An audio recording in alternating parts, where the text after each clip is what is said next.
தமிழக மக்கள் அனைவருக்கும் எனதினே வணக்கம். ரொம்ப நாளாக வெயிட் பண்ணிட்டு இருந்த டாபிக், அதாவது எப்படியாவது இந்த தேர்தல் எப்படா முடியும், இந்த தேர்தல் முடிஞ்ச உடனே ஒரு வீடியோ கண்டிப்பாக பண்ணியே ஆகணும். என்ன வீடியோனா, இவ்வளோ நாள் வறுவல்கள் செஞ்சுட்டு இருந்த நம்ம நாம் தமிழர் கட்சியோட வளர்ச்சி என்னவா இருக்கும், எத்தனை சதவீதம் ஓட்டு வாங்குவாங்க, உண்மையிலே இந்த இந்த எலெக்ஷனில் அவங்க ஓட்டை சம்பாரிச்சாங்களா இல்லை நோட்டை சம்பாரிச்சாங்களா அப்படிங்கிறத கண்டிப்பாக நம்ம உடச்சி பேசியே ஆகணும். நோட்டுனா நீங்கள் புத்தகம் கிடையாது, இந்த நோட்டு, அதாவது காந்தி தாத்தா, இந்த காந்தி தாத்தாவை சம்பாரிச்சாங்களா, உண்மையிலே காந்தி பிறந்த மண்ணுக்கு ஜனநாயகத்தை சம்பாரிச்சாங்களா அப்படிங்கிறத பேசி ஆகணும், உடச்சி ரிவீல் பண்ணி ஆகணுங்கிறதுக்காக தான் இந்த வீடியோ. இதுதான் இதுக்காக ரொம்ப நாட்களாக நான் காத்துட்டு இருந்ததுக்கு உண்மையில டைம் வந்துருச்சு போடுறதுக்கானது. ஸோ இன்னைக்கு காலையில் ஷூட் பண்ணுற கிட்டத்தட்ட 11 மணி. ஸோ இதை கொஞ்சம் டீட்டெயிலாக பேசிக்கலாம். அதாவது என்னென்னா, உண்மையிலே சீமான் அவர்கள் ஜெயிக்கிறதுக்கு உங்களுக்கு விருப்பம் இருக்கோ இல்லையோ, எனக்கு மனதார விருப்பம் இருக்குது. அதுக்கான காரணம் என்னங்கிறத சொல்கிறேன். கொள்கை கோட்பாடுகள். இந்த கொள்கை கோட்பாடுகள் உண்மையில நல்ல கொள்கை கோட்பாடுகளான்னு கேட்டால், அம்மா சத்தியமாக சொல்கிறேன், இந்த கோட்பாடுகள் மட்டும் இருந்ததுன்னு வைங்களேன், இந்தியாவில் இல்லை, உலகத்திலே மிகப்பெரிய பொருளாதாரம் மிக்க ஒரு நாடாக தமிழ்நாடு உருவாகும். தற்சார்பு பொருளாதாரம், செல்ஃப் சஸ்டெய்னிங் எக்கானமி. இந்த தற்சார்பு பொருளாதாரம்ங்கிறது மிகப்பெரிய ஒரு விஷயம். டென்மார்க்காக இருந்தாலும் சரி, யூஎஸாக இருந்தாலும் சரி, ரஷ்யாவாக இருந்தாலும் சரி, சைனாவாக இருந்தாலும் சரி, எல்லா நாடுகளும் பிற நாடுகளை டிபெண்ட் பண்ணி பெரிய அளவில் மெஜாரிட்டியாக இல்லை. அவங்களோட உள்நாட்டு உற்பத்தியை டிபெண்ட் பண்ணி தான் இருக்காங்க.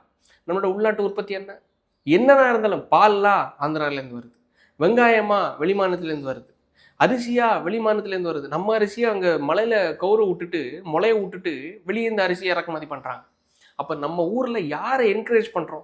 விவசாயம் செய்கிறதுக்கு என்கரேஜ் பண்ணுறோமா, இல்லை தொழில் வளத்தை முன்னேற்றதுக்கு? இல்லை நீங்கள் சிப்காட்டை நாங்கள் ஓப்பன் பண்ணி வச்சுருக்கோம், அதில் நீங்கள் உங்களோட இண்டஸ்ட்ரீஸை டெவலப் பண்ணிக்கோங்க, நாங்கள் தண்ணியை லட்சக்கணக்கான லிட்டரில் தண்ணியை தந்துடுறோம்.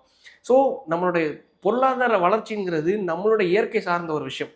ஸோ அதில் சீமான் அவர்களுடைய கொள்கை கோட்பாடுகள் மிகப்பெரிய விஷயம். ஸ்க்ரீனில் போட்டு காணிச்சார்ல, இங்கே பாரு, மேலே ஆடு இருக்குது, பறன் மேலே ஆடு வளர்ப்பேன், கீழே குட்டை இருக்குது, அந்த குட்டையில் வாத்தை வளர்ப்பேன், பக்கத்தில் கோழி வளர்ப்பேன், கோழியோட முட்டை இருக்குது, முட்டை பொருளாதாரம், மாட்டோட பால் பொருளாதாரம், அதோட மாமிசங்கள், இதை தாண்டி பல விஷயங்கள பொருளாதாரத்தை பயங்கரமாக பேசினார். இதெல்லாம் நடந்துச்சுன்னு வைங்களேன், இவர் மட்டும் ஜெயித்தாருன்னு வைங்களேன், இவர் மட்டும் சட்டசபைக்கு போனாருன்னு வைங்களேன், எங்கேயோ போயிடும் அவரோட கொள்கை கோட்பாடுகள்லாம். இவர் பேசுறது மூலமாக கட்சிகள் எடுத்து பேச ஆரம்பிப்பாங்க, செயல்படுத்த ஆரம்பிப்பாங்க.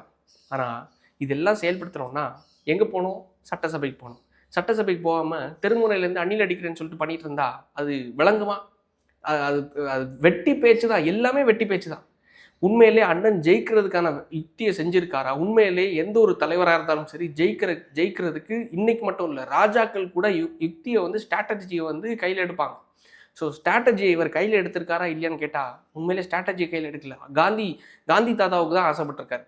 காரைக்குடி தொகுதிக்கும் அண்ணன் சீமான் அவர்களுக்கும் ஏதாவது சம்மந்தம் இருக்கான்னு கேட்டால், ஒரு துளியும் சம்மந்தம் கிடையாது. காரைக்குடி தொகுதியில் ஒரு ஸ்ட்ராட்டஜியாக நம்ம கொஞ்சம் அனலிஸ்டிக்காக உடச்சே பேசிடலாம். அதாவது என்னென்னா, சிம்பிளாக சொல்கிறேன், காரைக்குடி தொகுதியில் மெஜாரிட்டி ஆஃப் த கேஸ்ட், அதாவது எந்த ஜாதியை சார்ந்த மக்கள் அதிகமாக இருக்காங்கன்னா ஒரே ஒரு விஷயம்தான், ஒரே ஒரு நபர்கள் தான். தேவர் சமுதாயத்தை சார்ந்தவர்கள் அதிகமாக இருக்காங்க, மெஜாரிட்டியாக இருக்காங்க. ஸோ தேவர் சமுதாயத்தை சார்ந்த மக்கள் அதிகமாக இருக்கும்போது நம்மளோட அண்ணன் சீமான் அவர்கள் எந்த சமுதாயத்தை சார்ந்தவர்கள்? நாடார். ஸோ நாடார் சமுதாயத்தை சார்ந்த மக்கள் அந்த தொகுதியில் எத்தனை பேர் இருக்காங்கன்னா ரொம்பவே கம்மி. தேவர் சமுதாயத்தை சார்ந்தவங்களும் பிற சமுதாயத்தை சார்ந்தவர்கள் தான் அங்கே அதிகமாக இருக்காங்க. ஸோ அதையும் தாண்டி அந்த தொகுதி யாரோட கோட்டை தெரியுமா? மாங்குடின்னு சொல்லிட்டு இந்தியன் நேஷனல் காங்கிரஸ் இந்த லாஸ்ட் 2021 ஜெயித்ததும், ஒரு விஷயத்தை மன்னிச்சுக்கோங்க, நான் இப்போது சொந்த ஊருக்கு கன்னியாகுமரி வந்தனால வெளியே கொஞ்சம் கிளிகள், கொஞ்சம் இந்த சத்தங்கள்லாம் கேட்கும், டிஸ்டர்ப் ஆகிடாதீங்க. கொஞ்சம் என்னாலேயும் கண்ட்ரோல் பண்ண முடியல, ரூமில் அந்த சவுண்ட் ப்ரூஃப் எல்லாம் கிடையாது. நார்மலாக நம்மளுக்கு இருக்கிற செட்டப் தான்.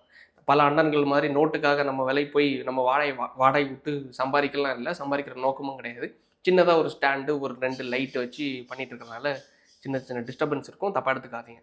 ஸோ அப்போ என்ன ஆகுதுன்னா, உண்மையிலேயே நான் சொல்கிறது, நம்மள மாதிரி யங்ஸ்டர்ஸ் மாறிட்டாங்க. ஜாதிகள், மதம், இதை தாண்டி பார்க்குறத தாண்டி என்ன செய்ய போகிறாரு, அவர் நல்லவரா வல்லவரா, மக்களுக்கு செஞ்சுருக்காராங்கிறத தான் நம்ம உத்து நோக்கக்கூடிய விஷயமா பார்க்குறோம். ஆனால் இந்த பூமர் அங்கிள்ஸ் இருக்காங்களா, நம்ம வீட்டில் இருக்கிற அப்பா அம்மா மாதிரி பலர் இன்னும் எக்ஸிஸ்டிங்காக இருக்க தான் செய்கிறாங்க. இவங்க உயிரோட இருக்கிறது வரைக்கும் ஜாதி மதம் எல்லாத்தையும் பார்க்க தான் செய்வாங்க. ஸோ அந்த மாதிரி பார்க்குற சுச்சுவேஷனில் அண்ணன் சீமான் அவர்கள் என்ன சமுதாயத்தை சார்ந்தவர்னா நாடார் சமுதாயத்தை சார்ந்தவர். ஸோ நாடார் சமுதாயத்தை சார்ந்த சீமான் அவர்களுக்கு அந்த தொகுதி மக்கள் ஓட்டு போடுவாங்களான்னு கேட்டால் 100க்கு 200% ஓட்டு போடவே மாட்டாங்க. அந்த தொகுதி யாரோட தொகுதி தெரியுமா? லாஸ்ட்டாக இந்தியன் நேஷனல் காங்கிரஸ் மாங்குடி அவர்கள் ஜெயித்தார். அதுக்கு முன்னாடி அதிமுக, அதுக்கு முன்னாடி இந்தியன் நேஷனல் காங்கிரஸ், அதுக்கு முன்னாடி பிஜேபி 2001 பிஜேபி சார்பாக ராஜா அவர்கள் ஜெயிக்கிறார் 2001. ஸோ தொடர்ந்து அது யாரோட கோட்டைனா இப்போ இந்தியன் நேஷனல் காங்கிரஸ், அதுக்கு முன்னாடி அதிமுக, அதுக்கு முன்னாடி இந்தியன் நேஷனல் காங்கிரஸ், அதுக்கு முன்னாடி பிஜேபி. இவங்களோட அதாவது தேவர் பெல்ட் அங்கே அதிகமாக ஒரு ஸ்ட்ராங்காக இருக்காங்கன்னு வச்சுக்கோங்களேன். ஸோ அப்படி இருக்கிற பட்சத்தில் நீங்கள் அங்கே அரசியல் பண்ணுறீங்கன்னா நீங்களும் உங்களுடைய கட்சியை சார்ந்த நபர்களும் யாரை அடிக்கணும்? அங்கே ஏற்கனவே ஆளுமையாக இருக்கக்கூடிய மாங்குடி அவர்களை அடிக்கணும். ஸ்டில் இந்த தேர்தலில் அவர் நிற்க தான் செய்கிறாரு. மாங்குடி அவர்களை அடிக்கணும். ஸோ அப்போ மாங்குடி அவர்களை கேள்வி கேட்கணும்னா உங்கள் கட்சியில் நீங்கள் 2 பார்ட்னர்ஸ் இருக்காங்கல்ல, அண்ணன் சாட்டை துரைமுருகன் ஒரு பக்கம், இன்னொன்று அண்ணன் சீமான் அவர்கள் ஒரு பக்கம். ஸோ அப்போ இவங்க 2 பேருமே அந்த இடத்துல யார் அடிக்கிறாங்கன்னா அணில். அதாவது டாக்டர் பிரபுவை அடித்தா என்ன கிடைக்கும்? பிரபு அவர்கள் சேம் அதே கம்யூனிட்டியை சார்ந்தவர் தான், நாடார் கிடையாது, தேவர் சமுதாயத்தை சார்ந்தவர். ஸோ அப்போது இன்னொன்று நாட்டுக்கூட்டு செட்டியார் சமுதாயத்தை சார்ந்தவர்களும் அங்கே பெரும்பான்மை சமுதாயமாக இருக்கிறாங்க. ஸோ இவர் செட்டியாரும் கிடையாது, தேவரும் கிடையாது. ஸோ அப்போ இவ்வளோ விஷயங்கள் இருக்கும்போது, கான்ட்ராக்டாக இருக்கும்போது அந்த மண்ணை சார்ந்த நபரும் கிடையாது, காரைக்குடியை சார்ந்த நபரும் சீமான் அவர்கள் கிடையாது. சீமான் அவருடைய மனைவி மட்டும்தான் காரைக்குடி மண்ணை சார்ந்தவங்க. பட் இருந்தாலும் யாருக்கான வாக்கு நீ இந்த மண்ணை சார்ந்தவனா, நீ இங்கே தான் இருக்கியா, இல்லை நீ எங்கள் சமுதாயத்தை சார்ந்தவங்களாம் பார்க்கும்போது அதுவும் கிடையாது. இவருக்கான ஓட்டு அங்கே இருக்கான்னு கேட்டால் 11,000 ஓட்டு போன தேர்தலில் எடுத்தாங்க. ஆனால் இந்த தேர்தலில் விஜய் ஃபேக்டர் பெரிய லெவலில் வந்ததுக்கப்புறமா அந்த தொகுதியை இவர் தேர்ந்தெடுத்ததுக்கப்புறமா யார் அடிக்கணும், யார் கேள்வி கேட்கணும்னு உள்ள ஒரு பேசிக் நாலேஜ் யோசிச்சு பாருங்களேன். எனக்கு எதிராக ஒரு பெரிய ஜாம்பவான் இருக்கா, மாங்குடின்னு சொல்லிட்டு ஒரு சிட்டிங் எம்எல்ஏ இருக்காப்புல. காங்கிரஸுங்கிறது ஒரு பெரிய கட்டமைப்பு இருக்குது, அதிமுகங்கிற ஒரு கட்டமைப்பு இருக்குது, பிஜேபியோட கட்டமைப்பு இருக்குது. ஸோ பிஜேபியோட ஓட் பேங்க் இருக்குது, காங்கிரஸோட ஓட் பேங்க் இருக்குது. இதை உடைக்கணும். அதை உடைக்காமல் தொடர்ந்து 10 வீடியோ யாரை? பிரபுவை. இது ரொம்ப ஒரு சிம்பிளான ஸ்ட்ராட்டஜி. இந்த வீடியோ கொஞ்சம் லாங்காக தான் போகும், நான் கொஞ்சம் எக்ஸ்பிளைன் பண்ணுறேன். இந்த ஸ்ட்ராட்டஜி எப்படின்னா, மாங்குடி அவர்களும் பிரபு அவர்களும் நிற்கக்கூடிய எதிர் கேண்டிடேட் லைக் பிஜேபி என்டிஏ கூட்டணி சார்ந்து நிற்கக்கூடிய கேண்டிடேட்டும் இங்கே மாங்குடி அவர்கள் நிற்கிறாங்க, டிவிகே சார்பாக பிரபு அவர்கள் நிற்கிறாங்க, என்டிஏ சார்பாக லைக் இதே கம்யூனிட்டி சார்ந்த நபர் தான் நிற்கிறார். ஸோ இவங்க 3 பேர் நிற்கும்போது கம்யூனிட்டி ஓட்டு 3ஆக பிரியும் போது லைக் பிரபு அவர்களுக்கும் பிரியுது, மாங்குடி அவர்களுக்கும் பிரியுது, என்டிஏ கட்சியை சார்ந்த அந்த அலையன்ஸை சார்ந்த நிற்கக்கூடிய கேண்டிடேட்டுக்கும் பிரியுது. ஸோ 3 பேருக்கும் பிரியும் போது இந்த ஓட்டை உடைக்கணும்னா, டிவிகேக்கு போகாமல் தடுக்கணும்னா, இது மாங்குடிக்கு போய் சேரணும்னா என்ன பண்ணணும் தெரியுமா? பிரபுவை எக்ஸ்போஸ் பண்ணுறேன்னு பேரில் உடைக்கணும். சிட்டிங் எம்எல்ஏவாக இருந்த மாங்குடி அவர்கள் எத்தனை தவறுகள் செஞ்சுருக்காரு, எத்தனை ஊழல்கள் செஞ்சுருக்காரு, எத்தனை மணல் குவாரிகள் நடத்தி கொண்டிருக்கிறார், எத்தனை கல்குவாரிகள் நடத்தி கொண்டிருக்கிறார், எவ்வளவு லஞ்சம் வாங்கியிருக்கார், அனைத்தையும் எக்ஸ்போஸ் பண்ண வேண்டிய இடத்துல நாம் தமிழர் கட்சி இருந்திருக்கணும். ஆனால் அதை செய்யாமல், அதை நொட்டாமல் என்ன பண்ணாங்க தெரியுமா? பிரபுவோட அப்பா 1990 சில்லறையில், 2007, 2009 பிரபுவோட அப்பாவும் பிரபுவோட அப்பாவோட நண்பரும் இந்த கொலையில் ஈடுபட்டனர், இந்த குற்றச்சாட்டில் ஈடுபட்டனர். இவரிடம் 5 லட்சம் ரூபாய் ஏமாத்தினார்கள், இவரிடம் 2 லட்சம் ரூபாய் ஏமாத்தினார்கள், இந்த டாக்டரிடம் 10 லட்சம் ரூபாய் ஏமாத்தினார்கள். இதில் ஆக்சுவலாக என்னன்னா, இங்கே ஒருத்தன் 10,000 கோடி ரூபாய் சம்பாரிச்சிட்டு இருக்கான், இவர் 2,000 ரூபாய் ஏமாத்திட்டார், இவர் 10,000 ரூபாய் ஏமாத்திட்டாரா, இவர் 2 லட்சம் ரூபா வேலை வாங்கி தரேன்னு சொல்லிட்டு ஏமாத்திருக்காரு. பல் டாக்டர் அந்த டென்டல் ஹாஸ்பிட்டல் அதோட வேல்யூ 15 கோடி, வெறும் 5 கோடி தான் காட்டியிருக்காங்க. எவ்வளோ பெரிய பித்தலாட்ட பையன் இந்த பிரபு, எவ்வளோ பெரிய அயோக்கிய பையன் இந்த பிரபு. நான் அப்படி இருக்கட்டும்னு வச்சுக்கோங்களேன். அயோக்கிய பையனாக இருக்கட்டும், பித்தலாட்ட பையனாக இருக்கட்டும், கொள்ளைக்கார பையனாக இருக்கட்டும், கொலைக்கார குடும்பமாகவே இருக்கட்டும்னு வச்சுக்கோங்களேன். எதுக்காக நான் நேற்றுக்கு லைக் நம்ம பாரிசாலன் அவருடைய ஒரு ஷார்ட் காணொலி பார்த்தேன். உண்மையில எனக்கும் தோணுச்சு, சரி பிரபு இந்த அளவுக்கு அவங்களோட ஃபேமிலி குற்றச்சாட்டு பண்ணியிருக்காங்க, இவ்வளோ கொலை பழிகள்லாம் இருக்குன்னு சொல்கிறீங்கல்ல, என்ன ஹேருக்கு ஓட்டு போடும்போது சீமான் அவர்களும் சாட்டை துரைமுருகன் அவர்களும் பல்ல இழிச்சிட்டு போயிட்டு சட்ட பட்டனம் லைக் சரிப்படுத்தி விட்டீங்க. என் தம்பி வந்துட்டான் வாயாராசா. அவர் அழகாக ஒரு கேள்வி கேட்டார் பாரிசாலன் அவர்கள். அதாவது ராஜபக்சே அவர்கள் இதே கொலை தான் ராஜபக்சேயும் செஞ்சாப்புல. ராஜபக்சே வரும்போது இதே சீமான் அவர்கள் அரசியல் மாண்புக்காக ராஜபக்சேவோட சட்ட பட்டனையும் பேண்ட் சிப்பையும் போட்டு விடுறதுக்கு போகார மாட்டாராம். என்ன ஹேருங்கிறது தான் எனக்கு தெரியல. அதாவது நீங்கள் போய் ஒரு பண்பு அப்படின்னு சொல்லி போகும்போது இது வேற ஒன்றும் கிடையாது. மாங்குடி அவர்கள்கிட்டேருந்து நல்லா பெட்டியை வாங்கிட்டோம், எதிர் கேண்டிடேட் கிட்டேருந்து நல்லா பெட்டியை வாங்கிட்டு அந்த தொகுதியில் பிரபுவை எக்ஸ்போஸ் பண்ணி விட்டுறலாம். ஸோ பிரபு பக்கத்தில் இந்த டிவிக்கு பாய்ஸ் வந்து ஓட்டு போட மாட்டாங்க. ஸோ அது அப்படியே திருப்பியும் சரி வேறு வழி இல்லை காங்கிரஸ்க்கே போட்டுடலாம்ப்பா அப்படின்னு சொல்லிட்டு திருப்பியும் காங்கிரஸ் பக்கம் வந்துடுவாங்க. உங்களுக்கு ஓட்டு வருதோ இல்லையோ, உங்களுக்கு நான் நோட்டை தந்துடுறேன், உங்களுக்கு நான் நோட்டு எவ்வளோ நோட்டு கட்டுகள் வேணும்னு சொல்லுங்கள், அதை நான் தந்துடுறேன்ப்பா, நான் பல கோடி ரூபா பல்லாயிரம் கோடி ரூபா நான் சுருட்டி வச்சுருக்கேன், அதை நான் உங்களுக்கு தந்துடுறேன், கட்சியிலேருந்து வாங்கி தந்துடுறேன், எப்படியாவது நான் ஜெயிக்கணும், இந்த பிரபு வந்துடவே கூடாது அப்படிங்கிற ஒரு நோக்கத்தில் அங்கேருந்து நோட்டை வாங்கிட்டு ஒரு வீடியோ மட்டுமே பாருங்களேன். மாங்குடி எக்ஸ்போஸ்ட், எம்எல்ஏ மாங்குடி செய்த ஊழல்கள், எம்எல்ஏ மாங்குடி இந்த அளவுக்கு கல்குவாரிகள் நடத்துகிறாரு, இங்கே வந்து இவ்வளோ சம்பவங்கள் நடக்கிற மாதிரி ஒரு வீடியோ காணிங்கயா, ஒரு வீடியோ காணிங்கயா. அதாவது 10 வீடியோ போட்டு வச்சிருக்காப்புல. 10 வீடியோ எப்படி தெரியுமா? பிரபு குடும்பம் 5 லட்சம் ஏமாத்தியது, பிரபு குடும்பம் 2 லட்சம் ஏமாத்தியது, பிரபு அப்பா தான் அவங்களுக்கு பிஆர், பிரபு அப்பா ஒரு பித்தலாட்டக்காரர் அப்படின்னு சொல்லிட்டு. யாரா நீங்கள் எல்லாம்? இது ஒரே ஒரு தொகுதி தான், ஒரே ஒரு தொகுதி தான். இந்த ஒரு தொகுதியிலேயே எனக்கு தெரிஞ்சு குறைஞ்ச ஒரு 2-3 கோடி ரூபா வாங்கியிருப்பாங்க, குறைஞ்ச ஒரு 2-3 கோடி ரூபா வாங்கியிருப்பாங்க.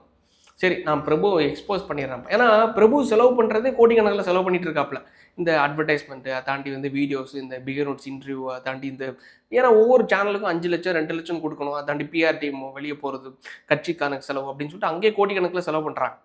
மாங்குடி அவர்கள் அங்கே பல 100 கோடிகளில் செலவு பண்ணுறாங்க. அப்போ நீங்கள் யோசிச்சு பாருங்கள், என்ன அடிக்காத நீ அவனை போய் அடி, அப்போ அவனை அடிக்கும்போது அவனோட ஓட்டெல்லாம் எனக்கு வந்துடும், நான் ஜெயித்துருவேன், அடுத்ததும் அவனை கவனிச்சுப்பேன்னு சொல்லி 1 கோடியாக நொட்டுவாங்க, இல்லை 2 கோடியாக நொட்டுவாங்க. எத்தனை கோடி ரூபா அண்ணன் சீமான் அவர்களும் பார்ட்னர் சாட்டை திருமணம் அவர்களும் வாங்கியிருப்பாங்கன்னு யோசிச்சு பாருங்க. நான் சொல்கிறது இது ஒரே ஒரு தொகுதி, 234 தொகுதி இருக்குது. இந்த 234 தொகுதியை விட்டுருங்களேன், ஒரு 10 தொகுதி எடுங்க. 10 தொகுதியில் இப்போ லாஸ்ட்டாக பிரபு அவர்கள் அடித்தாங்கல்ல, பிரபு எக்ஸ்போஸ்ட் அப்படின்னு சொல்லிட்டு அடித்தாங்கல்ல, இதே மாதிரி ஒட்டு மொத்தமாக ஆவரேஜாக ஸ்ட்ராட்டஜிக்ஸாக அண்ணன் சாட்டை துரைமுருகன் அவருடைய ஒட்டுமொத்த வீடியோ எடுங்க. லாஸ்ட் ஒரு 90 நாள் வச்சுக்கோங்களேன். இந்த அணில் வர்வல்னு சொல்லிட்டு எவ்வளோ சம்பாதிச்சிருப்பாருன்னு நினைக்கிறீங்க? இந்த ஒரு தொகுதியை மட்டும் காரைக்குடி பிரபுவை எக்ஸ்போஸ் பண்ணுறது மட்டும் ஒரு 2 கோடி ரூபா 3 கோடி ரூபா சம்பாதிச்சிருக்காருன்னு வச்சுக்கோங்களேன். அதை தாண்டி ஒரு ஆவரேஜாக கணக்கு போடும். ஒரு லாஸ்ட் ஒரு 90 நாள் அணில் வர்வல் எடுத்திருப்பாரா, இல்லை ஒரு 120 நாள், ஒரு 4 மாதம். இந்த 4 மாதம் 120 நாளில் ஒரு நாள் அண்ணன் சாட்டை துரைமுருகன் அவர்கள் மினிமமாக 2 லட்சம் வியூஸ் போகுது, 2லேருந்து 4 லட்சம் வியூஸ் போகுது அணில் வர்வல் டாபிக். அப்போ 2லேருந்து 4 லட்சம் போகுதுன்னா 2 லட்சம் வியூஸுக்கு மினிமம் 20,000 வருமானம் வரும். இதுலன்னா யூடியூப்பில் 3 லட்சம் வியூஸ்னால் 30,000 மினிமம் 30,000 வச்சு கணக்கு போட்டு பாருங்கள். 30,000 இன்டு 10 நாளில் 30 நாள் ஒரு மாதம் கணக்கு போடுங்க, 9 லட்சம் ரூபாய். அப்போ 4 மாதம் கணக்கு போடுங்க, கிட்டத்தட்ட 36 லட்சம் ரூபாய் 4 மாதத்தில் 36 lakhs சம்பாதிச்சிருக்காருன்னு வச்சுக்கோங்களேன். ப்ளஸ் வந்து காரைக்குடி தொகுதியில் ஒரு குறைச்சி மதிப்பிடுவோம் ஒரு 3 கோடி ரூபா, 30,000 3 லட்சம் 30 லட்சம் 3 கோடி ப்ளஸ் 36, 3 கோடியே 36 லட்சம் ரூபாய். 3 கோடியே 36 லட்சம் ரூபா தாண்டி திமுகவில் இருந்து திராவிட முன்னேற்ற கழகம் அவங்களோட அப்பா கட்சி, அவங்களுடைய நட்பு கட்சி, அந்த இந்த தேர்தலில் ஒரு பார்ட்னர்ஷிப் போட்டிருக்காங்கல்ல, இப்போவே 3 கோடியே 36 லட்சம் ரூபா வந்துருச்சு. ஸோ இந்த 3 கோடியே 36 லட்சத்துக்கு கூட ஒரு மாதத்துக்கு மட்டும் மினிமமாக சொல்கிறேன் 10 லட்ச ரூபா வாங்குறாங்க, 10 லட்ச ரூபா கொடுக்குறாங்க. யாருக்குன்னா அண்ணன் சாட்டை துரைமுருகன். நான் இடையில சமீபத்தில் கேள்விப்பட்டது என்னென்னா, ரொம்ப ட்ரஸ்டடான சோர்ஸ் கிட்டே இருந்து நான் கேள்விப்பட்டது என்னென்னா, 85 லட்ச ரூபா ஒரே செட்டில்மெண்ட்டாக ஒரு மாதம் கொடுத்துருக்காங்க. ஒரு செட்டில்மெண்ட்டாக 85 lakhs கொடுத்துருக்காங்க. அந்த 85 லட்ச ரூபா தாண்டி மாதம் ஒரு பேமெண்ட், அந்த மாதம் பேமெண்ட் எப்படின்னா ஒரு மாதம் 5 லட்ச ரூபா, 7 லட்ச ரூபா, 10 லட்ச ரூபா. ஸோ மினிமம் 5 லட்சம் கணக்கு போடுங்க, 4 மாதமா 20 லட்ச ரூபா. அப்போ 3 கோடி 36 லட்சத்துக்கு கூட 20 லட்சத்துக்கு போடுங்க, எவ்வளோ வருது? 3 கோடி 56 லட்ச ரூபா. இதை தாண்டி ஒவ்வொரு கேண்டிடேட்டையும் ப்ரொமோட் பண்ணுறது, எக்ஸ்போஸ் பண்ணுறேன்னு தெரியல. எப்படி ஒரு 5 கோடி ரூபா சம்பாதிச்சிருப்பாப்ல? யாருன்னா நம்ம அண்ணன் சாட்டை திருமணம். நான் சொல்கிறது லீஸ்ட், லோவஸ்ட் ஆஃப் த லீஸ்ட்டை சொல்கிறேன். 5 கோடி ரூபா. சாட்டை துரைமுருகன் அவர்களே குறைஞ்சபட்சம் 5 கோடி ரூபா சம்பாதிக்கும் போது, அண்ணன் எம்டி, நாம் தமிழர் கட்சியோட எம்டி சீமான் அவர்கள் எத்தனை கோடி ரூபா சம்பாதிச்சிருப்பார்? ஒவ்வொரு தொகுதியிலையும் அதாவது நான் இப்போ எக்ஸாம்பிளுக்கு நான் நாடாருன்னு வச்சுக்கோங்களேன். நான் வந்து குளச்ச தொகுதியில் கன்னியாகுமரி மாவட்டத்தில் குளச்ச தொகுதியில் வந்து நான் கேண்டிடேட்டாக நிற்கிறேன். நாம் தமிழர் கட்சி சார்பாக நிற்கிறேன். 10 வருஷமாக கஷ்டப்பட்டு போராடி இந்த ஊர் மக்களோட செல்வாக்கை நான் பெற்றிருக்கேன். சரியா? இந்த தொகுதியில் நான் நிற்கும்போது எனக்குன்னு ஒரு ஓட் பேங்க் இருக்கும்ல. சரிப்பா, நெல்சன் இவன் வந்தால் ஒரு எப்படியும் ஒரு 30,000 ஓட்டு பிரிச்சுருவான்ப்பா, நாம் தமிழர் கட்சிக்கு 30,000 ஓட்டு வாங்கிடும் அப்படின்னு சொல்லிட்டு ஒரு செல்வாக்கு இருக்கும்ல. எனக்குன்னு தனிப்பட்ட செல்வாக்கு ப்ளஸ் கட்சி செல்வாக்கு இருக்கும்ல. என்னை திடீர்னு தூக்கி இன்னொரு தொகுதிக்கு, எனக்கு கிழக்கும் தெரியாது, மேற்கும் தெரியாது, வடக்கும் தெரியாது, அந்த தொகுதியில் தூக்கி போட்டால் அங்கே எனக்கு சுரேஷுக்கு வீடுன்னு தெரியாது, ரமேஷுக்கு வீடுன்னு தெரியாது, எங்கேயோ தூக்கி போட்ட மாதிரி இருக்கும். கரெக்டாக? இதுதான் அண்ணன் சீமான் அவர்கள் செய்கிறாப்புல. ஒரு உதாரணத்தை சொல்கிறேன். இதுக்கு முன்னாடியே சொல்லியிருந்தேன். நத்தம் சிவசங்கரன் அண்ணன் அவர்கள் இருக்கார்ல, வந்து அவரோட தொகுதி எதுனா நத்தம். எல்லாம் அவர் பரிச்சயப்பட்ட தொகுதி. அந்த தொகுதியில் அவரோட செல்வாக்கு இருந்த காரணத்தினால எதிர் கேண்டிடேட் நத்தம் சிவசங்கரன் என்னோட ஓட்டை பிரிக்கிறான். ஸோ என்னோட ஓட்டை பிரிக்கிறது மூலமாக நான் ஜெயிக்கிறேன்னா இல்லை அண்ணா திமுக ஜெயிக்குதா, அதாவது திமுக ஜெயிக்குதா இல்லை அண்ணா திமுக ஜெயிக்குதாங்கிறத தீர்மானிக்கிறத நத்தம் சிவசங்கரன் தீர்மானிக்கிற இடத்துல இருக்காப்புல. ஸோ நத்தம் சிவசங்கரனை வேற தொகுதியில் தூக்கி போடுறது மூலமாக புது கேண்டிடேட், டம்மி கேண்டிடேட்டை போட்டால் அந்த இடத்துல ஈஸியாக நான் ஜெயித்துருவேன், திமுக ஜெயித்துருவேங்கிறதுக்காக அத்தனை வருஷம் போராடின நத்தம் சிவசங்கரன் அவர்களை, நத்தம் தொகுதியை சொல்கிறேன், ஒரு எடுத்துக்காட்டு, உண்மையான விஷயம். நத்தம் சிவசங்கரன் அவர்களை அந்த தொகுதியிலேருந்து அப்படியே அம்பாசமுத்திரம் தொகுதிக்கு தூக்கி போய் போட்டாப்புல சீமான் அவர்கள். எப்படி இருக்கும்? கடனை வாங்கி, வட்டிக்கு வாங்கி, என்னென்னமோ பணம் வாங்கி தொகுதியில் செலவு பண்ணி திடீர்னு இன்னொரு தொகுதியில் கொண்டு போய் போடும்போது கண்ணை கசக்கிட்டு பல்ல கடிச்சிட்டு வேலை பார்க்க வேண்டியதுதான். ஏன்னா ரொம்ப வெள்ளந்தியான மனிதர்கள். உண்மையிலே நத்தம் சிவசங்கரன் அவர்களை கேள்விப்பட்ட பட்சத்தில் என்னென்னா, ஒரு வாட்டி அவருக்கு அம்மா கிடையாது, இறந்துட்டாங்க. தேன்கிற ஒரு வார்த்தையை வச்சு சீமான் அவர்கள் திட்டுறாங்க. ஒரு ஆடியோ வெளியே வருது. சீமான் அவர்கிட்ட அவர் கேட்குறாரு, ஆனால் இப்படி நீங்கள் திட்டிட்டீங்களாண்ணே, எனக்கு மனசு கஷ்டமாக இருக்குண்ணே அப்படின்னு சொல்லிட்டு. ஆமாம், நான் இப்படி தான் சொல்லுவேன், நீ என்ன விருப்பம் இருந்தால் இரு, இல்லை கட்சி விட்டு வெளியே போ அப்படின்னு சொல்லிட்டு. எப்படி இருக்கும் யோசிச்சு பாருங்கள். ஒரு தேன்கிறது உங்கள் அம்மாவை திட்டுற ஒரு விஷயம். அம்மா உயிரோடு இல்லை, அம்மா தான் சாமி. எப்படி இருக்குன்னு யோசிச்சு பாருங்களேன். பல்ல கடிச்சிட்டு ஸ்டில் ஈஸி இந்த பார்ட்டி இன்னும் கட்சியில் தான் இருக்காப்புல. அப்போ என்னென்னா, ஒவ்வொரு தொகுதியிலையும் கேண்டிடேட்டை மாற்றி போடுறது, இந்த கேண்டிடேட்டை போடுறது, அந்த கேண்டிடேட்டை போடுறது, பணம் வரலையா அந்த கேண்டிடேட்டை எக்ஸ்போஸ் பண்ணுறது. எனக்கு நல்லா தெரியும் மனோ தங்கராஜ் அவர்கள் இந்த தேர்தலில் செலவு பண்ணவே இல்லை. லாஸ்ட்டாக எலெக்ஷன் முதல் வாட்டி எங்கள் தொகுதியில், பத்மநாபுரம் தொகுதியில் மனோ தங்கராஜ் அவர்கள் 2021 வின் ஆனதுக்கப்புறமா பால் ஐடி துறையை அவங்களுக்கு ஐடி துறையோட மினிஸ்டராக பொறுப்பு கொடுக்குறாங்க. யாருக்குன்னா மனோ தங்கராஜ் அவர்களுக்கு. அந்த பொறுப்பு கொடுத்ததுக்கப்புறமா 3வது வாட்டி என்ன பண்ணுறாங்க, 3வது வருஷத்தில் அந்த பொறுப்பை தூக்கிடுறாங்க. இவர் ரொம்ப ஊழல் பண்ணுறாரு, கெட்ட பேர் வருதுன்னு சொல்லிட்டு அந்த பொறுப்பை தூக்கிடுறாங்க. வேற எம்எல்ஏவாக தான் இருந்தார். திருப்பி அடுத்தது 2வது வாட்டி பால்வளத்துறையோட அமைச்சராக நியமிக்கிறாங்க. பால்வளத்துறையோட அமைச்சராக நியமிக்கும் போது ஃபுல் கட்டுப்பாடுகள், பெருசாக ஊழல் பண்ண முடியல. ஸோ அப்போ என்னென்னா, இந்த மலைகள் இதில் தான் கொள்ளடிக்க முடியும்னு சொல்லிட்டு இந்த மலைகளை சுருண்டுறதுக்கான வேலைகளை பார்த்துருக்காப்புல. ஸோ இது ஒரு பக்கம் நடந்துட்டு இருக்கும்போது இவர் என்ன பண்ணிட்டாரு, சரி நம்மளுக்கு இந்த தேர்தலில் சீட்டு தந்தால் வாங்கிப்போம், அப்படி இல்லைன்னா நம்ம பணம் கொடுத்து வாங்க வேணாம்னு சொல்லிட்டு பெரிய லெவலில் செலவு பண்ணலை. பணம் செலவு பண்ணாதனால மனோ தங்கராஜ் அவர்களை இந்த தொகுதியில் அந்தளவுக்கு கிளி நம்ம கிழிச்சோம், நம்ம பணம் வாங்கலை. ஆனால் சீமான் அவர்கள் பணம் அவங்களுக்கு செட்டில்மெண்ட் வராத காரணத்தினால கிளின்னு கிழிச்சாங்க. இது ஒரு எக்ஸாம்பிள். அப்போ கீழே எல்லாரும் கமெண்ட் பண்ணாங்க, இப்போ சொல்லுங்கடா எங்கள் அண்ணன் யார் திமுக கைக்கூலி, யார்கிட்ட இந்த காசை வாங்கிட்டு இவங்க வேலை பார்க்குறாங்க, இப்போ சொல்லுங்கடா, நாங்கள் திமுக எப்படி அடிக்கிறோம் பாருங்க அப்படின்னு. 234 தொகுதியில் வெறும் 5 தொகுதியில் இருக்கிற திமுக கேண்டிடேட் அடிக்கிறேன்னு பேரில் மிச்சம் இருக்கிற 229 தொகுதி உள்ள எம்எல்ஏ வின்னிங் ஜெயிக்கக்கூடிய கேண்டிடேட் கிட்ட துட்டை வாங்கிட்டு அங்கே கேண்டிடேட்டை மாற்றி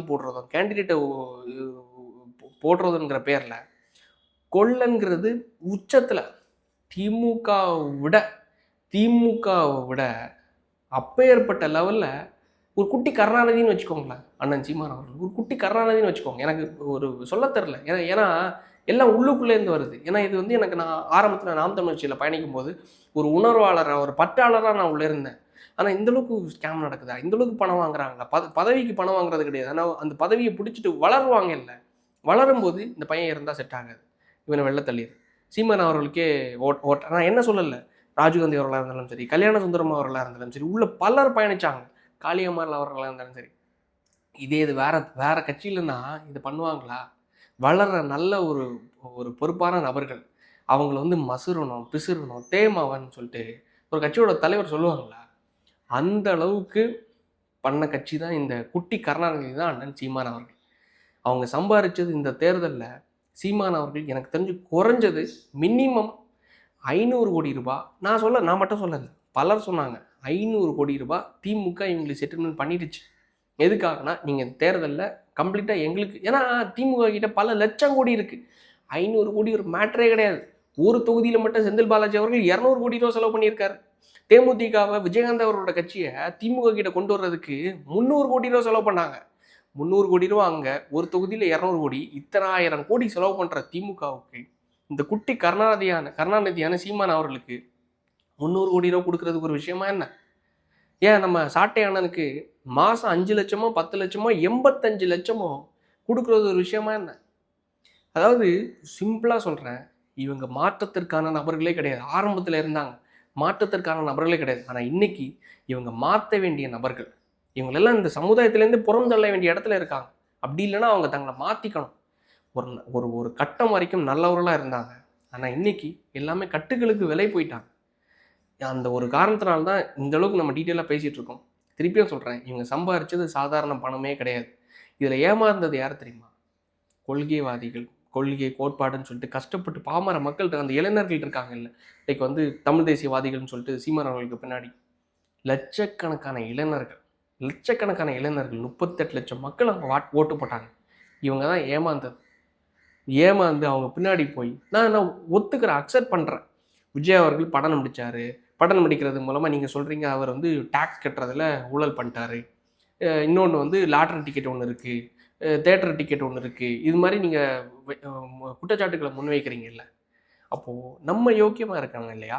நம்ம யோக்கியமாக இருக்கணும்ல. அப்போ தானே இன்னொருத்தவங்களை நம்ம வந்து குறை சொல்ல முடியாது. ஸோ இந்தளவுக்கு பேசும்போது கட்சிக்காரங்க கீழேருந்து கேள்வி கேட்கணும். இவங்க எல்லாம் என்ன நினச்சிட்டு இருக்காங்க தெரியுமா? அண்ணன் சீமான் அவர்கள் வந்து என்னைக்குனாலும் ஜெயித்துருவார், இன்னைக்கு இல்லை நாளைக்கு அவரை ஜெயிக்கவே மாட்டார். அவருக்கே அந்த எண்ணம் கிடையாது. காரணம், விஜயலட்சுமி வீடியோ மாதிரி பல அண்ணன்கள்கிட்டையும் இருக்குது. எனக்கு தெரியும், பல அண்ணன்கள்கிட்டையும் இருக்குது, பல அப்பாக்கள் கிட்டேயும் இருக்குது. அதனால் என்னைக்கா இருந்தாலும் உனக்கு பிஸ்கட் வேணால் போட்டுக்கிறேன்ப்பா, இந்த சேருக்கு வர்றதுக்கு நீ ஆசைப்படாத. இதுதான். ஸோ தயவு செஞ்சு அண்ணன் அந்த சேரில் வந்துடுவாருன்னு சொல்லிட்டு சில்லறைகளை சிதற விடுற வேலைகளை தொண்டர்கள் கொஞ்சம் இந்த மாதிரி இருக்கிற அண்ணன் தம்பிமார்கள் செய்ய மாட்டீங்கன்னு நம்புகிறேன். சிலருக்கு இந்த வீடியோ கொஞ்சம் புரியும்னு நம்புகிறேன். புரியலைன்னா கொஞ்சம் கமெண்ட்ஸில் சொல்லுங்கள். புரிஞ்சுதுன்னா உங்களுக்கு என்ன சொல்லணும்னு விருப்பம் இருக்கோ கமெண்ட்ஸில் பதிவிடுங்க. இன்னொரு வீடியோவில் பார்க்கலாம். நன்றி, வணக்கம்.